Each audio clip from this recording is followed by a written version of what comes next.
Stop asking the question, what did I do wrong? You can't do anything wrong. Namaste. I'm Dr. Puneet Kochhar. I'm a fertility specialist at Elixir Fertility Center in North Delhi. आज हम बात करेंगे इस बारे में कि failed IVF के बाद क्या किया जाए. What should I do after I've had a failed IVF treatment? The first thing I would want to tell you is that a lot of couples become very disappointed and hopeless after a failed IVF. तो पहली चीज़ आपको क्या करनी है कि आपको खुद को blame नहीं करना. Don't blame yourself. Sometimes you are told by people around you कि आपने रेस्ट नहीं किया, इसकी वजह से IVF फेल हो गया. आप काम पे जाते रहे, छुट्टी नहीं ली, या छुट्टी लेके घर बैठे पर बेड रेस्ट नहीं किया, इन वजह से IVF फेल हुआ. ऐसा बिल्कुल नहीं है. IVF बेड रेस्ट करने से या काम करने से IVF के सक्सेस पे कोई फ़र्क नहीं पड़ता.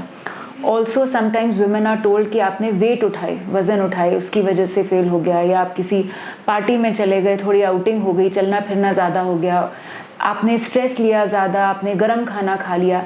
ऐसी किसी भी चीज़ से IVF के ट्रीटमेंट पर कोई फ़र्क नहीं पड़ता. So the first thing I want you to do is stop blaming your self.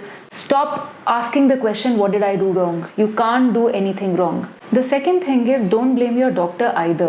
Your doctor has as high hopes for your treatment as you have. हमारी उतनी ही उम्मीद होती है कि आपका रिजल्ट पॉजिटिव आएगा जितनी आपकी होती है. तो जब नेगेटिव रिजल्ट आता है, इतनी मेहनत करके हमें भी बुरा लगता है, हमारी भी उम्मीदें शैटर होती हैं.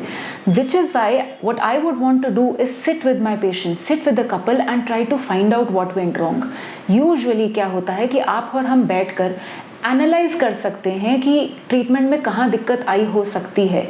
Was it the embryos? I usually explain to my patients कि आपकी embryos की क्वालिटी कैसी थी. Were they day 3 embryos? Were they day 5 embryos which are called blastocysts, which have a better implantation potential?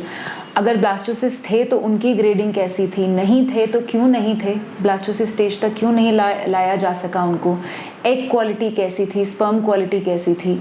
यदि ये सब सही था तो एंडोमेट्रियम कैसा था. एंडोमेट्रियम माने यूट्रस की जो परत होती है जिस पे एम्ब्रियो चिपकता है, उसकी थिकनेस एडिक्वेट थी, उसमें फ्लो पैटर्न कैसा था.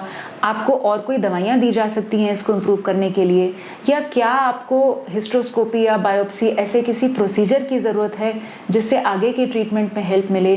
क्या आपको एरा जैसे फर्दर किसी टेस्टिंग की ज़रूरत है जिससे आगे का आपका रिजल्ट बेहतर हो सके. बहुत सारे ऑप्शंस होते हैं फेल्ड IVF के बाद भी.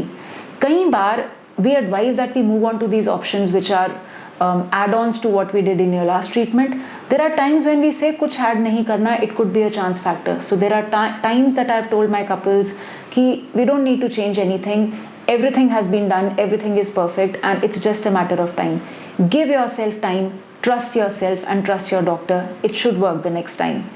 If you have any further questions, please don't hesitate to contact us. Thank you.